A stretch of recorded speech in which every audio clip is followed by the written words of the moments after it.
Salut et bienvenue sur la plateforme irrépétiteur.com. Au sommaire de cette vidéo, nous aborderons la première leçon du domaine 1 du programme intitulée La définition de la philosophie. Alors, pour le plan de cette leçon, il s'agira de voir en premier point qu'est-ce que la philosophie. En deuxième point, nous allons voir les origines de la philosophie. En troisième point, il s'agira d'aborder l'objet de la philosophie. En quatrième et dernier point, nous verrons, n'est-ce pas, la philosophie, la pensée philosophique de manière générale et sa méthode d'approche.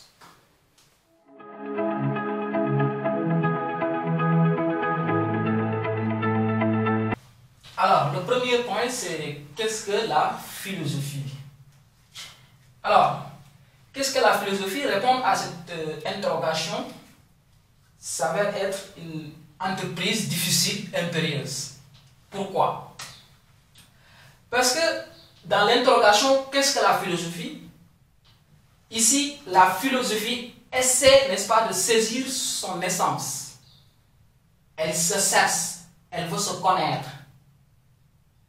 Alors, avec Platon, on a vu que l'essence d'une chose, ce qui fait que la chose, elle est ce qu'elle est, c'est une chose compliquée à saisir.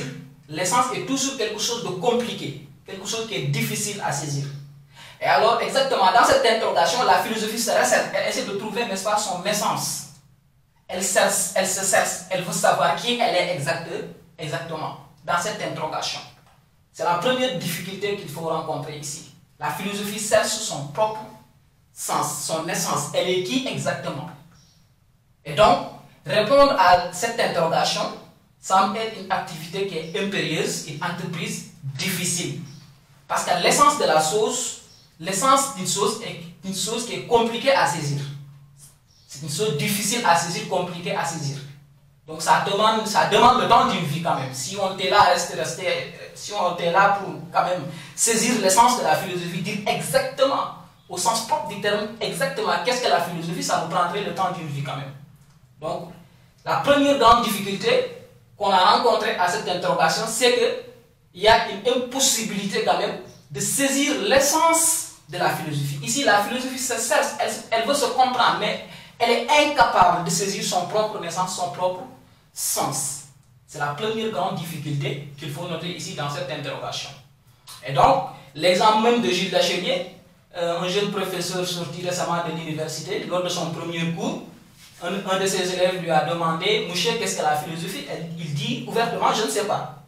Donc, je ne sais pas. Je ne sais pas, il faut comprendre que ce n'est pas parce qu'il ignore. Mais donner une définition de la philosophie reviendrait quand même à saisir l'essence de la philosophie. Alors que je vous ai dit que l'essence d'une chose est une chose compliquée à saisir.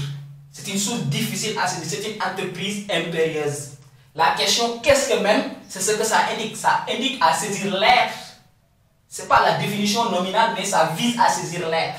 Le sens propre. C'est différent, n'est-ce pas, d'une définition nominale qu'il faut donner dans une... Voilà, qu'il faut donner gratuitement comme ça. Mais ici, il faut viser, ça vise à saisir l'essence. Ce qui fait que la philosophie est ce qu'elle est, l'essence. Donc, c'est la grande difficulté, n'est-ce pas, qu'on a rencontrée à cette interrogation. La deuxième grande difficulté, il faut savoir que, ici, et donc, la deuxième grande difficulté même découle, n'est-ce pas, de la première. Parce que la deuxième grande difficulté, c'est qu'il y a une impossibilité. En tout cas, il y a un manque de définition partageable pour tous les philosophes. Les philosophes ne sont pas d'accord sur une définition partageable de la philosophie. Il y a en tout cas un désaccord dans la définition de la philosophie. Et ce désaccord-là, qui est entre les philosophes, elle est née justement, n'est-ce pas, de cette impossibilité, n'est-ce pas, de saisir l'essence de la philosophie, de dire exactement qu'est-ce qu'est la philosophie. C'est véritablement l'énigme-là qui a induit, n'est-ce pas, aux philosophes de ne pas pouvoir avoir une définition partageable définie, n'est-ce pas, sur le terme philosophie. Donc c'est la deuxième grande difficulté. La première, je vous ai dit, la deuxième c'est ça. En fait, les définitions, les philosophes n'ont pas une définition définie partageable, n'est-ce pas, qui pourrait être en tout cas un référentiel commun entre tous les philosophes. Ça n'existe pas dans la pensée philosophique. Et donc c'est ce que même l'autre là a essayé de montrer Karl Jaspers quand il disait que, parlant des philosophes, il dit que on est d'accord ni si ce qu'est la philosophie, ni ce qu'elle vaut. Donc vous voyez, donc il y a une impossibilité, donc il n'y a pas une définition partageable de la philosophie. Alors, ce qu'il faut voir aussi, c'est que le manque de définition donnée à la philosophie, de définition partageable, définie, cette impossibilité de donner une définition à la philosophie, n'est-ce pas, ne doit pas pousser quand même, ne doit pas être une excuse, n'est-ce pas, de ne pas pouvoir quand même caractériser la philosophie. Il faut quand même, n'est-ce pas, se donner les moyens de caractériser la philosophie, parce que quand on parle de philosophie, nous tous, nous savons de quoi nous parlons.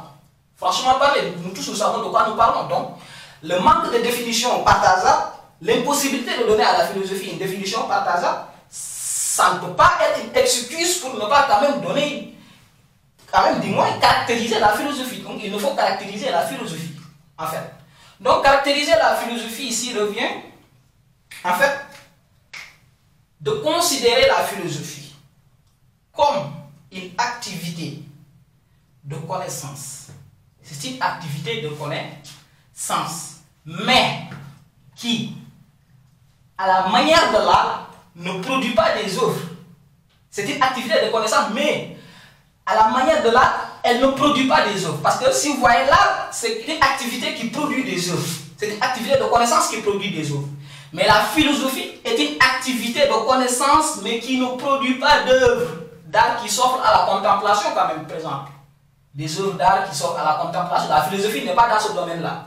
Peut-être, alors, si la philosophie est une activité de connaissance, mais considérée comme une activité qui ne produit pas d'œuvre, donc il est légitime aussi de considérer sur ce point que la philosophie, n'est-ce pas, de considérer que la philosophie a pour sens et pour but son propre exercice. Est-ce que vous me saisissez bien?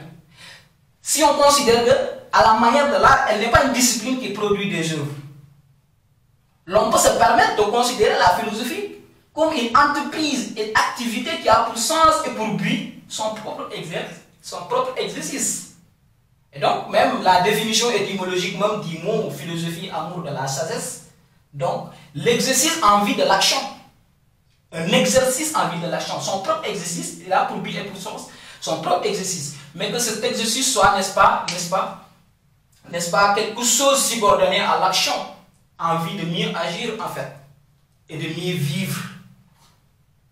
Donc c'est ça en fait la philosophie. C'est un exercice du moins, c'est un exercice de connaissance, mais qui, à la manière de l'art, ne produit pas des œuvres qui s'offrent à la contemplation. Donc, s'interdire que la philosophie n'est pas une activité qui produit des œuvres, n'est-ce pas, nous conduit légitimement à la considérer comme une activité qui a pour sens et pour but son propre exercice, mais que l'exercice ne soit au service de l'action, de la sagesse. La définition étymologique même du terme philosophie, amour de la sagesse, une certaine sagesse dans l'action en vue d'atteindre un but ou bien en vue de mieux vivre ou de mieux conduire dans la société. C'est ça en fait l'activité de la philosophie.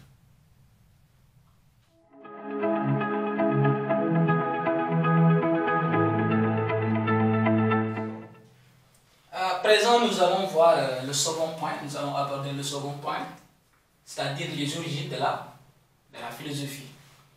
Alors, parlant des origines de la philosophie, nous allons voir avec Jean-Pierre Vernant deux dimensions. Alors, les origines logiques et les origines historiques du moins, et les origines logiques. Qu'est-ce qu'il faut entendre par les origines historiques? Les origines historiques, pour les saisir, il faut remonter en tout cas dans la pensée grecque, dans l'histoire de la tradition en tout cas, la tradition grecque, l'organisation de la cité grecque au 5e, au 6e siècle, etc. Alors, dans cette cité, il faut noter que c'était une cité dont l'organisation sociale politique était basée sur, en tout cas, sur une dimension, sur une divinité, sur des divinités en tout cas. C'était une organisation sociale. En tout cas, la divinité avait un sens, en tout cas, prépondérant dans cette société à l'époque.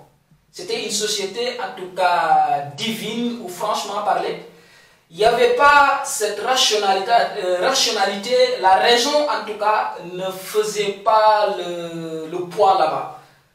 En tout cas, s'il y avait, par exemple, des événements malheureux, des tremblements de terre, par exemple, ou bien des phénomènes sociaux tragiques, la société essaie d'interpréter cela de manière irrationnelle. Irrationnelle quand je dis, c'est-à-dire ramener tout à une explication divine.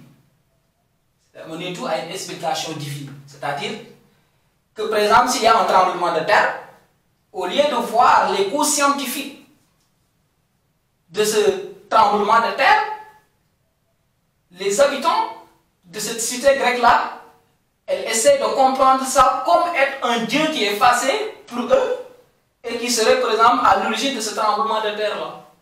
Donc ici, nous voyons que il y a une certaine dimension mythique dans l'organisation sociale de la cité grecque antique. Une certaine organisation, en tout cas, basée sur la divinité.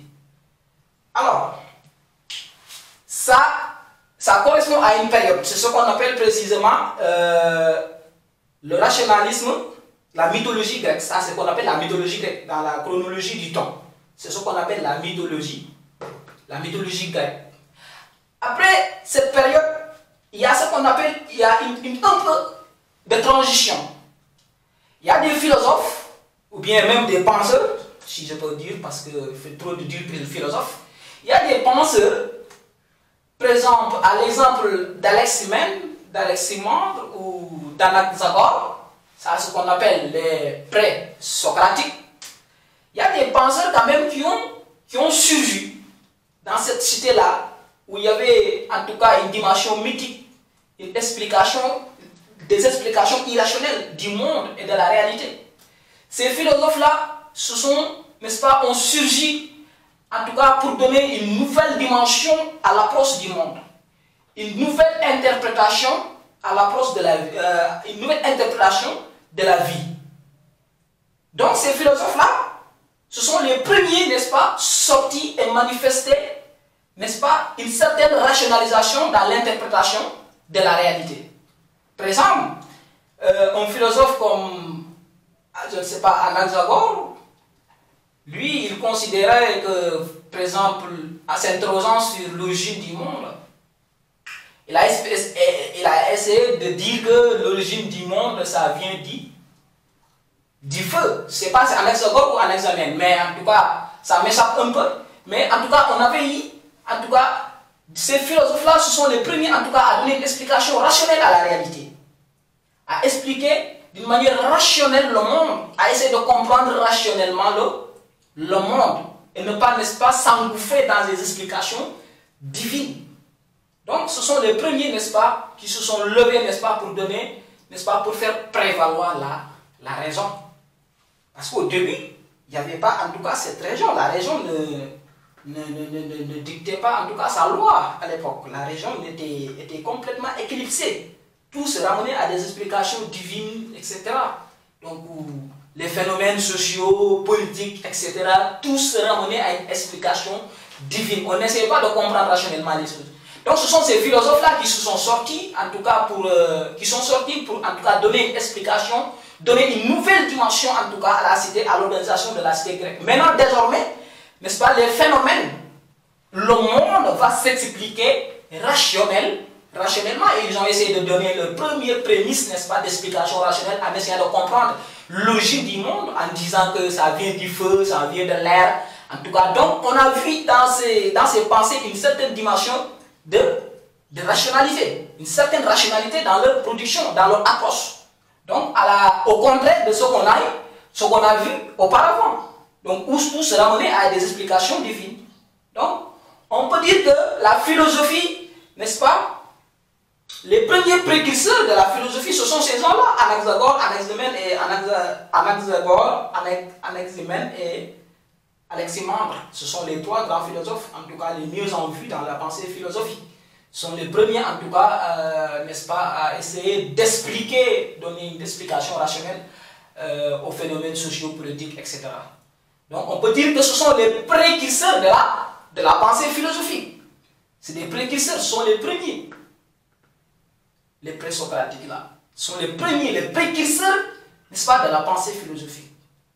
Les premiers à essayer d'exploiter la raison et d'essayer de comprendre rationnellement les phénomènes. Ce sont les premiers. Donc on peut dire que la philosophie a pris naissance à partir de ces gens-là. Parce que, n'oubliez pas, la philosophie c'est du domaine de la rationalité. Ce n'est pas du domaine du divinatoire. C'est pas ça, c'est du domaine de la rationalité. C'est la rationalité. Et ce sont ces philosophes-là qui ont essayé, n'est-ce pas, de faire prévaloir, les premiers à faire prévaloir, n'est-ce pas, la rationalité dans la cité grecque.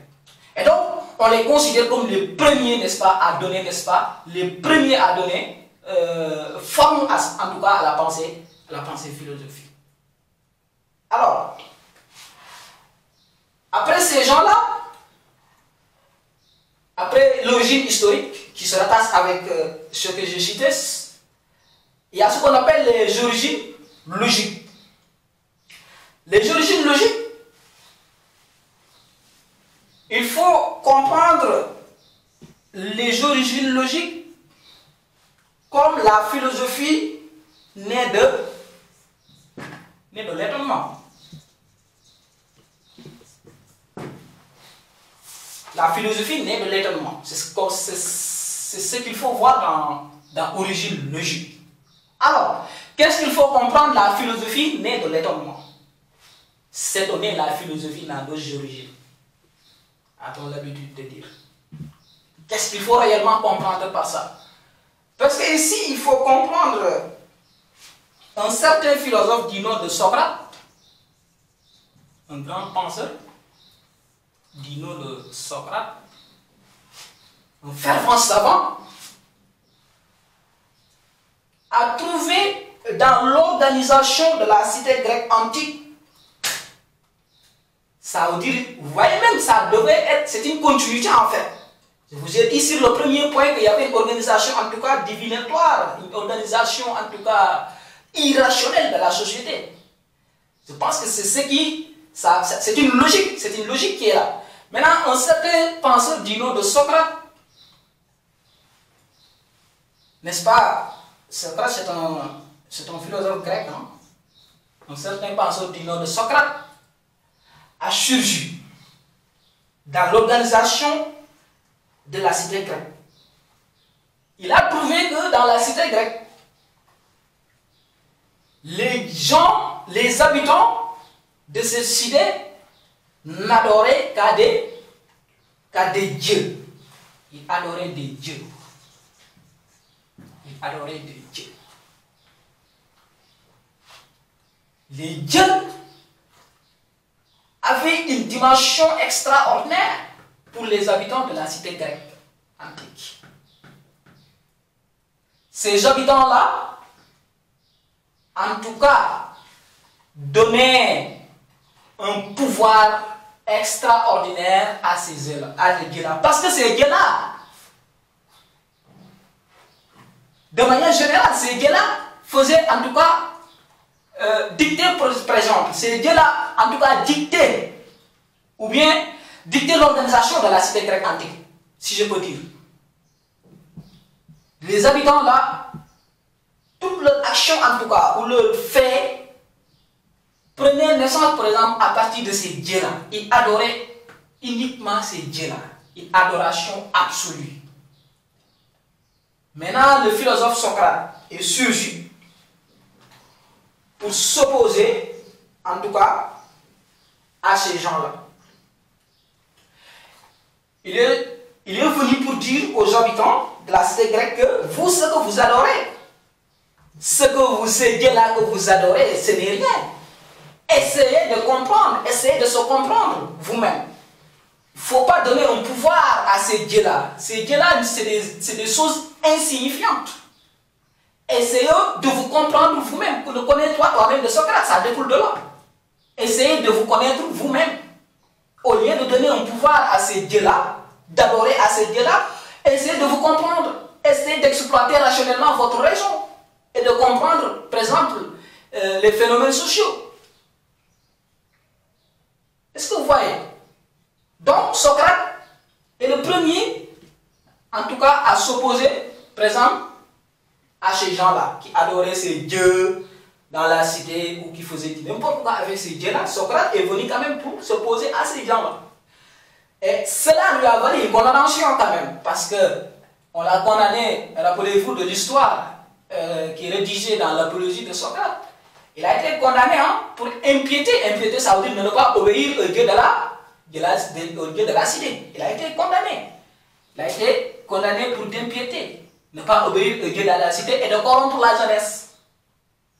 Alors, il faut comprendre aussi, à côté de ça, Socrate, n'est-ce pas, avait l'intention, avait une idée de donner une organisation plus rationnelle de la société. En s'opposant à ces dieux-là, Socrate avait en tête de donner une nouvelle forme à l'organisation sociale basée sur la rationalité que plutôt sur la divinité. C'est ça en fait l'idée de Socrate. Si vous lisez l'apologie, cela est brillamment développé dans ça. C'est ça en fait l'idée de Socrate. Donner une nouvelle organisation de la société basée non pas sur des adorations des dieux, mais sur en tout cas une forme de rationalité, une forme d'organisation rationnelle. Désormais la société, n'est-ce pas, prend une dimension rationnelle dans tous les phénomènes, que ce soit au niveau politique, social ou je ne sais pas quoi et quoi. Maintenant, en tout cas, l'idée de Socrate, l'intention de Socrate, c'était de se débarrasser de cette dimension mythique et n'est-ce pas d'introduire un nouveau paradigme basé sur une rationalité de la société. Alors, il faut savoir aussi qu'à côté de ces dieux-là, le fait de s'opposer à ces dieux-là, Socrate ne s'est pas limité là-bas. Parce que aussi dans l'organisation de cette cité-là, il y avait ce qu'on appelle des sophistes. Des gens, n'est-ce pas? C'était des métèques, on dit que c'était des gens qui ont quitté d'autres origines pour venir envahir la cité grecque. Ces gens-là se disaient en tout cas les maîtres du savoir. Ces gens-là se disaient qu'ils sont à la possession de tout. Ils connaissent des polymathes. Polymathe, le terme polymathe. Polymathe, ça signifie quelqu'un qui a la science absolue, qui connaît tout en fait, qui peut produire un savoir sur n'importe quel domaine. Rappelez-vous de l'autre là, de Protagoras, quand il dit que l'homme est à la mesure de toutes choses. Donc, ces sophistes-là ont trouvé Socrate dans la cité. Et eux, ils se disaient que, en tout cas, ce sont les maîtres du savoir. Des gens qui, en tout cas, interrogés sur n'importe quel domaine, pouvaient produire un savoir, une science. Et ils se permettaient. Ils ne se limitaient pas tout simplement sur ça. Ils ne se limitaient pas sur ça. Ils se permettaient d'aller enseigner le savoir, au moins en contrepartie, en tout cas, de quelque chose de pécuniaire. En contrepartie de l'argent, ça veut dire. Ils enseignaient et ils percevaient. Ils enseignaient le savoir. Ils disaient aux gens, non, venez. Vous voulez savoir quelque chose sur quel domaine, venez, je vous en parle et vous me payez. Donc, ils se disaient les maîtres du savoir. Ils ne savent pas, ils sont à côté, n'est-ce pas, d'un grand Socrate, un roc, un grand penseur, un grand philosophe, qui vient encore pour leur dire que non, vous, ce que vous dites là, vous ne connaissez absolument rien. C'est pas Socrate, il ne leur a pas dit ça ouvertement, mais il a testé leur savoir en les interrogeant sur des domaines. Par exemple, si avec Hippias majeur, le sophiste Hippias majeur, qui se disait tout connaître, Socrate l'a interrogé sur un domaine. Il lui a dit, parle-moi du beau. Qu'est-ce que le beau? Vous qui dites que vous êtes à la mesure de produire une connaissance sur toutes choses, vous vous possédez la totalité du savoir. Et vous pouvez en tout cas parler sur n'importe quel sujet. Parle-moi du beau. Quand Socrate a posé à Hippias la question qu'est-ce que le beau, Hippias répond que le beau est une jeune belle fille.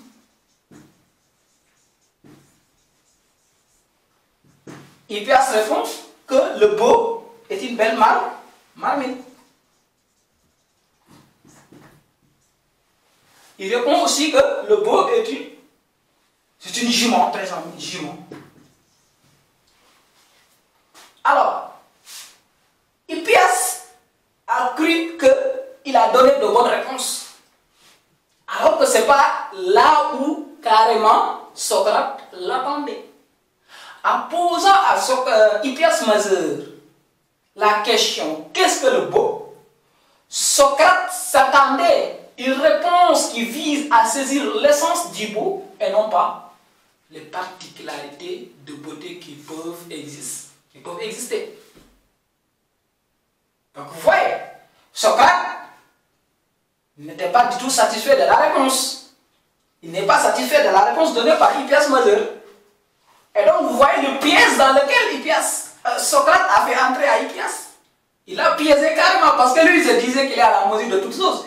Il possède la totalité du savoir, il est un polymorphe, il peut parler sur n'importe quel sujet où on l'interrogeait, il peut parler sur ça, mais quand Socrate l'a interrogé sur la question du beau, il est resté là à parler que le beau, il a donné des exemples de beauté, de particularité, alors qu'en vérité, ce que Socrate voulait réellement savoir, ce n'est pas ces exemples de beauté particulières qui peuvent exister, mais il voulait saisir l'essence du beau. L'essence du beau, ça veut dire, cette jeune belle fille-là, elle est jeune et belle en vertu de quoi? En vertu de sa participation à l'idée de beauté. C'est l'idée de beauté que Socrate voulait savoir. C'est la réponse qu'il voulait connaître en posant la question à Hippias majeur. Il voulait carrément Hippias, n'est-ce pas, répondre non pas à des exemples de beauté particulière, mais n'est-ce pas, à essayer, n'est-ce pas, de saisir l'essence du beau, l'essence de la beauté. Ce qui fait que les exemples de beauté, n'est-ce pas, c'est en quoi la chose elle est belle en vertu de sa participation à l'idée de beauté. Des exemples de beauté, par exemple. Telle chose est belle en vertu de sa participation à l'idée de beauté. Donc, dans ces interrogations, Socrate, il faut voir une dimension de raisonnement philosophique, une pensée qui dépasse carrément, en tout cas, ces apparences. Parce que les exemples de beauté, c'est des apparences. Mais Socrate est allé au-delà de ces apparences pour saisir l'essence. Et donc, vous voyez comment il a commencé à donner naissance à une pensée philosophique.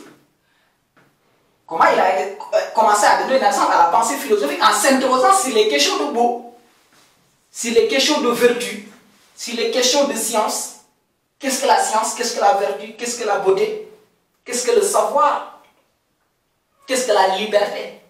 Et donc, on voit avec Socrate, n'est-ce pas, que la philosophie, n'est-ce pas, prend naissance et est en train de poser ses premières jambes. Maintenant, il faut considérer que Socrate, c'est avec Socrate qu'on a noté une véritable pensée philosophique, mais il y a des précurseurs. Les précurseurs, on l'a parlé en haut. Ce sont les présocratiques, les penseurs là, les Anaximène, Anaxagore et Alexandre. Ce sont les précurseurs, en tout cas les premiers à donner, n'est-ce pas, les premiers en tout cas à donner forme à la pensée philosophique. Mais c'est avec Socrate, n'est-ce pas, qu'il faut véritablement noter une naissance véritable, n'est-ce pas, de la pensée philosophique. Une philosophie au vrai sens du terme. Bref, c'est ce qu'il faut retenir dans ce point-là.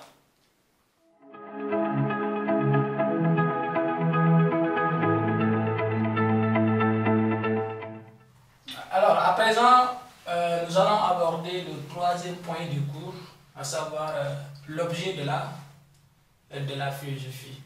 Ici, il s'agit de voir quel est l'objet du type de la philosophie. Alors, il faut savoir en philosophie que la pensée philosophique n'a pas un objet de type spécifique défini, à la manière, par exemple, des autres sciences. La philosophie n'a pas un objet spécifique propre sur lequel il s'interroge. Par exemple, à la manière de la botanique, par exemple. De la botanique. Qui est une science des plantes.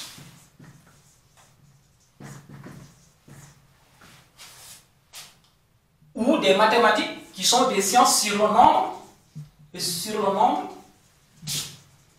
sur les figures. Par exemple, la philosophie n'est pas comme ces autres disciplines qui ont un objet de type défini, spécifique. La philosophie s'interroge plutôt sur tout le réel. S'interroge sur tout le réel.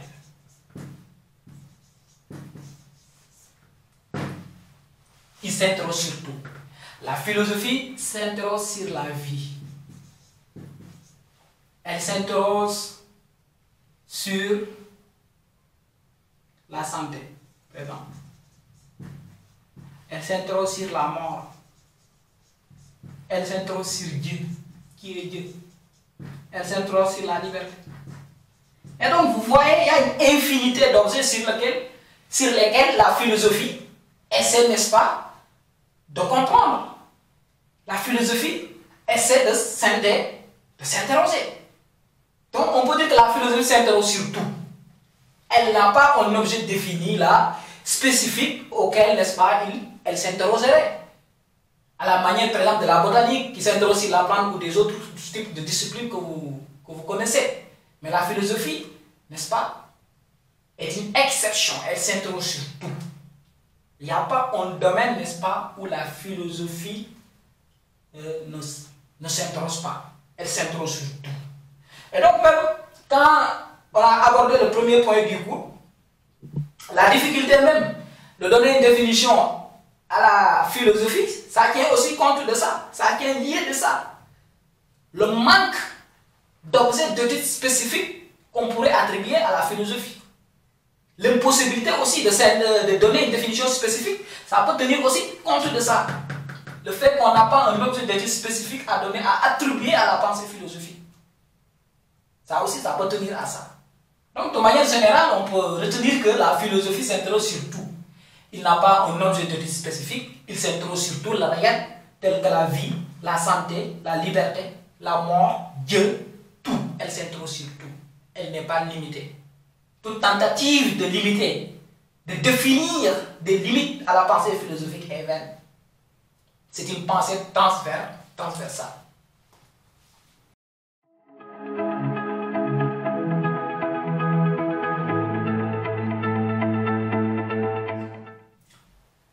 Alors, nous allons aborder le quatrième et dernier point du cours, c'est-à-dire la pensée philosophique de manière générale et sa méthode d'approche.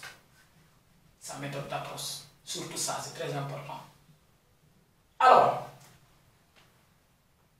quand nous s'interrogeons sur la pensée philosophique de manière générale, d'habitude, on la différencie de l'opinion. On la différencie de l'opinion. Voilà, le N là. Il faut que le N soit bien écrit. On la différencie de l'opinion. La pensée philosophique, c'est pas de l'opinion. Et l'opinion, c'est quoi? C'est la pensée non examinée. Pensée non examinée.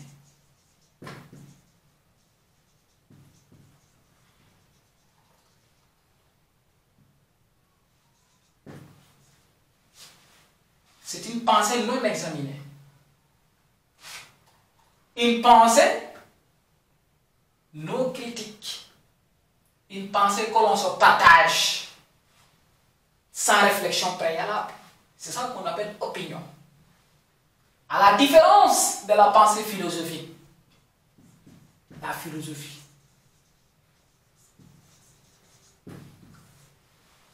qui se veut critique, qui se veut réflexion.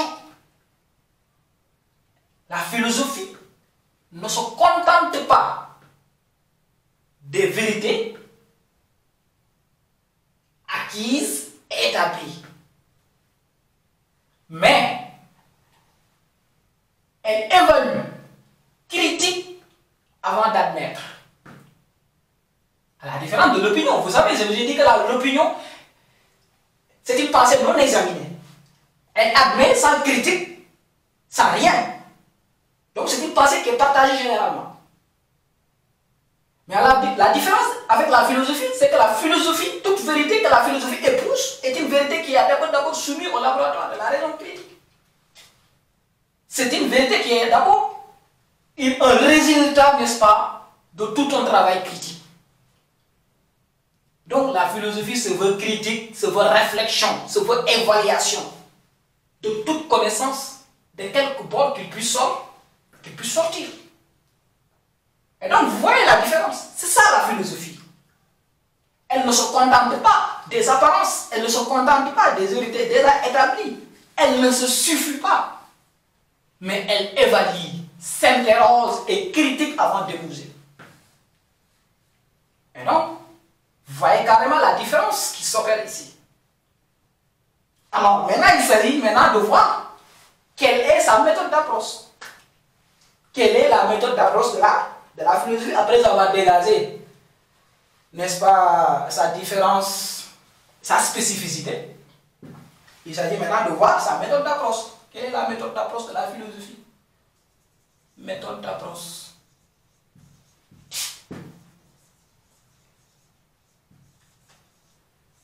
La méthode d'approche. Ok. Parlons de la méthode d'approche en philosophie.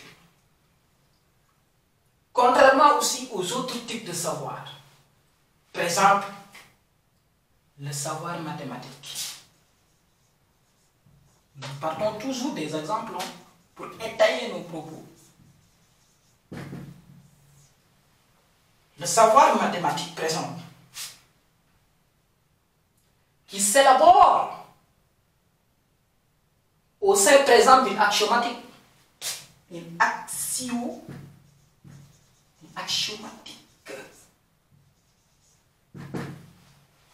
Qui s'élabore à partir d'une axiomatique. Ça veut dire à partir d'une théorie. On donne. Les mathématiques commencent le raisonnement à partir d'une axiomatique, à partir d'une théorie, pour aboutir à une vérité. Par exemple, quand on vous dit démontrer je ne sais pas quoi et quoi, vous partez par exemple de la formule selon que, etc., etc., comme on a l'habitude de le voir en mathématiques, vous partez des principes. Et à partir de ces principes-là, vous élaborez votre raisonnement.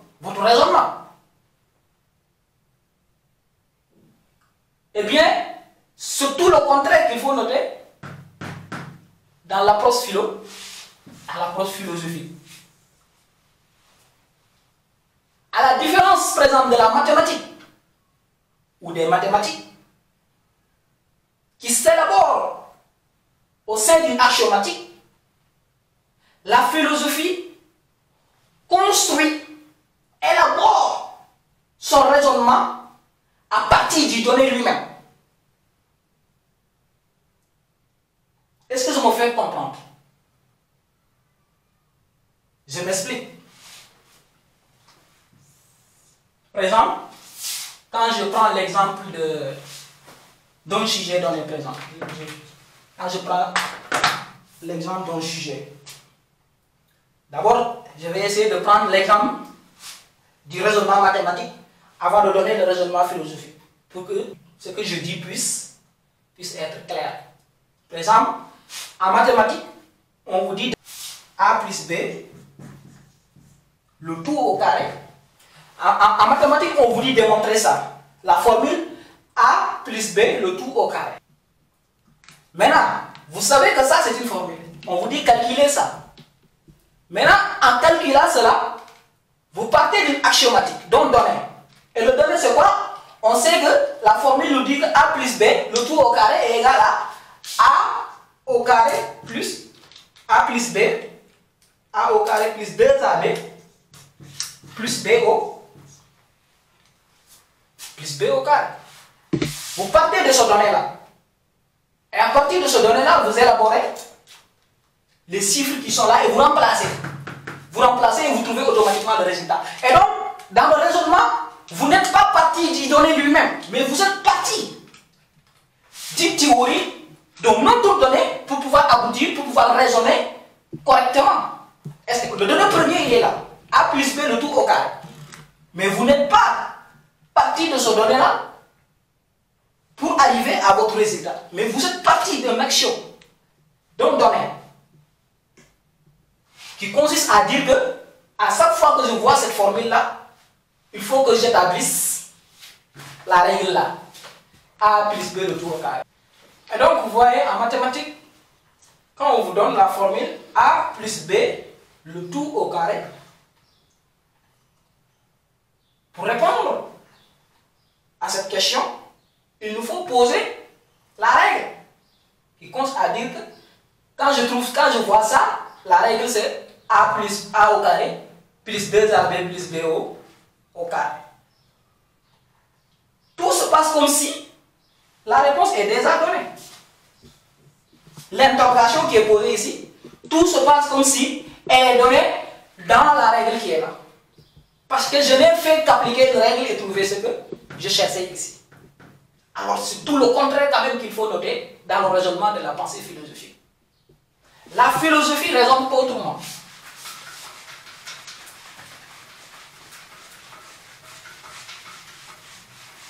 La philosophie raisonne autrement. La philosophie élabore son problème au sein même de l'interrogation. Une règle n'est pas donnée. Aucun problème n'est pas défini auparavant. Mais toutes les réponses qui vont découler de l'interrogation posée découlent même du donné précédent. Elles s'interrogent. Les formulations du problème, parce que vous savez que philosopher, c'est formuler des problèmes. La philosophie passe impérativement par la formulation de problèmes. Autrement, on n'est pas dans la philosophie. Ça passe par la formulation des problèmes. Mais le problème formulé, à la différence de la mathématique qui a établi une règle pour répondre à son interrogation, la philosophie n'établit pas de règle, ne définit pas de piste, mais elle s'interroge. Tout ce qui va sortir découle quand même du donné initial. Tout se construit à partir du donné initial. Et donc voici le raisonnement de la pensée philosophique, à la différence des autres savoirs, comme les mathématiques présentes. Et donc, le donné découle, n'est-ce pas, le raisonnement ou le problème formulé découle du donné initial. Il n'y a pas de règle préétablie qui dicterait la voie à suivre. Mais tout se construit à partir du donné initial. Mais il faut savoir que tout ne se construit pas n'importe comment. Tout ne se construit pas n'importe comment. Il faut construire les choses de manière cohérente et de manière rationnelle. Par exemple, si je donne un sujet donné, pour illustrer ce que je viens de dire, que toute science, toute vérité est scientifique, toute vérité est scientifique, toute vérité est scientifique. Alors, ça, c'est une interrogation à la manière de la mathématique que nous avons ici tantôt vu en disant que B au carré égale. Par exemple, ça, c'est équivalent à ça. Mais vous voyez que les mathématiques procèdent le raisonnement en disant que quand je vois ça, automatiquement, je raisonne en disant que égale A au carré plus 2AB plus B au carré. de raisonnement mathématique. Mais regardez comment le philosophe va raisonner. Le mathématicien, il a établi une règle. Il a dégagé des pistes pour résoudre son problème. Mais regardez le philosophe, comment il va régler son problème, lui. Le philosophe, dans cette interrogation, dans cette affirmation, le philosophe n'a pas de voie à suivre, n'a pas de méthode, n'a pas une règle préétablie qu'il suivrait. Mais le philosophe essaiera de formuler tout à partir de ce donné même. Que toute vérité est scientifique, qu'est-ce qui m'est donné pour me dire que je dois, en tout cas, suivre telle ou telle voie? Rien ne m'est donné, hein, à la manière de la mathématique que nous l'avons vu tantôt. Rien ne m'est donné ici, absolument rien. Et alors, ici en mathématiques, on a vu qu'on nous a donné A plus B au carré. On dit qu'on pose que A égale A au carré plus B, A, etc. Mais ici, qu'est-ce qui m'est donné? Donc, je suis resté comme ça. Et il me faut absolument répondre à ça. Maintenant, le philosophe construit l'interrogation à partir de ça, à partir du donné lui-même, à partir du donné initial. Tout ce qui découlera de mon raisonnement prendra naissance à partir de ce donné initial-là. Est-ce que je me fais comprendre? Alors, maintenant, en formulant un problème ici, présent, en essayant de trouver la difficulté qu'il trouve dans l'affirmation-là, pour essayer de penser philosophiquement, en essayant de trouver l'énigme fondamentale qui se trouve dans l'affirmation-là, en disant que toute vérité est scientifique. Comment je vais résoudre ce problème? Pas n'importe comment quand même. Je vais résoudre le problème, mais pas n'importe comment, sachant qu'on ne m'a absolument rien donné. Mais il faut que je me mette sur les voies, n'est-ce pas, qui me mettent sur la pensée philosophique. Il faut que, n'est-ce pas, que je tienne à ça. En formulant le problème, il faut que je tienne compte des pistes, n'est-ce pas, qui me conduisent à penser philosophiquement. En formulant le problème qu'il faut formuler ici. Maintenant, allons-y, on va essayer de voir que toute vérité est scientifique. Dans cette pensée, dans cette formulation, dans cette affirmation, il y a quelque chose qui ne va pas de soi. Il y a quelque chose, il y a un problème qui se pose. En affirmant que toute vérité est scientifique, un grand problème se pose. Il y a ici ce qu'on appelle une énigme. Quand je dis que toute vérité est scientifique, n'est-ce pas, c'est réduire la vérité au seul sens de la science. Quand je dis que toute vérité est scientifique, n'est-ce pas, c'est de réduire la vérité au seul sens de la science. Alors qu'il existe bel et bien des domaines où l'on peut trouver de la vérité, telle que la religion. Telle que la religion, l'art par exemple, et d'autres domaines que vous voulez qui sont sources de vérité. La religion, elle est vérité parce que, bon, elle est vérité, elle produit des vérités. La religion, elle dit demain des vérités. Elle recherche la vérité. La vérité de la religion, c'est la recherche de Dieu. Présent. Et donc, en disant que toute vérité est scientifique, en reformulant le problème qui est là, je veux dire, en essayant de trouver la difficulté qu'il trouve dans l'affirmation, nous disons que réduire la vérité au seul, considérer la vérité comme étant uniquement scientifique, n'est-ce pas, c'est exclure les autres types de savoir, les autres types de vérité, tels que la religion ou l'art. C'est des domaines de vérité. Et donc, est-ce que vous voyez mon problème que j'ai construit, je l'ai ressorti de l'affirmation lui-même. Parce qu'au début, rien ne m'est donné. Absolument rien.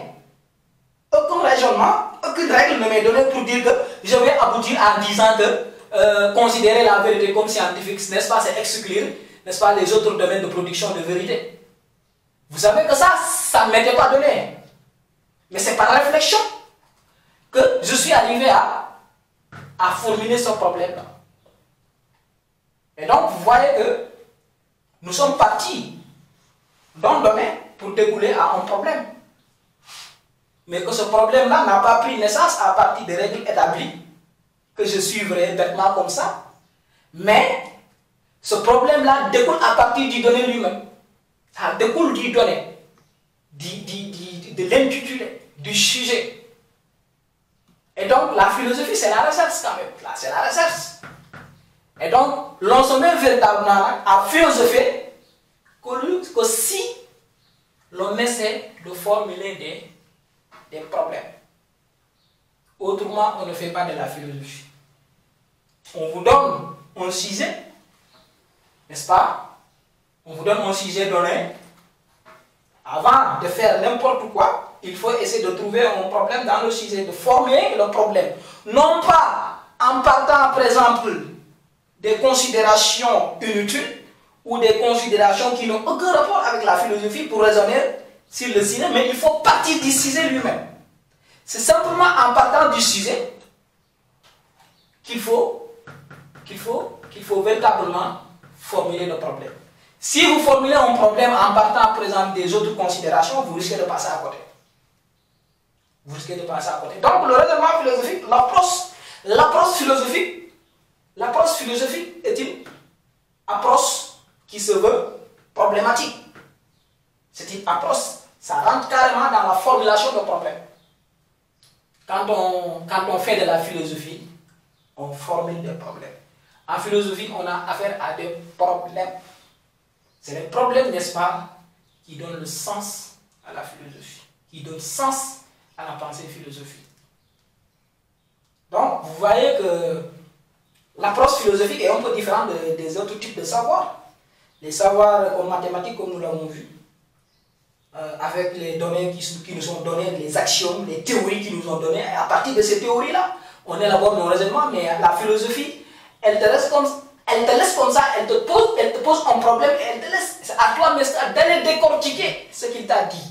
Ce qu'elle t'a dit, dis-moi, pour, n'est-ce pas, commencer ton raisonnement. Et donc, pour résumer, l'approche philosophique est une approche qui se veut problématique. La philosophie passe par la formulation de problèmes.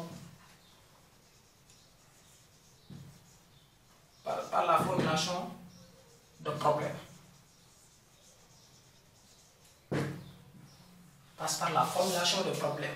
Mais les problèmes, n'est-ce pas, qui prennent naissance au sein du donné initial, sans partir de quelque endroit ou que ce soit. Mais il faut élaborer son problème à partir du donné initial. Donc c'est ça l'approche philosophique, la formulation de problèmes. À la différence, par exemple, des mathématiques qu'on a traitées.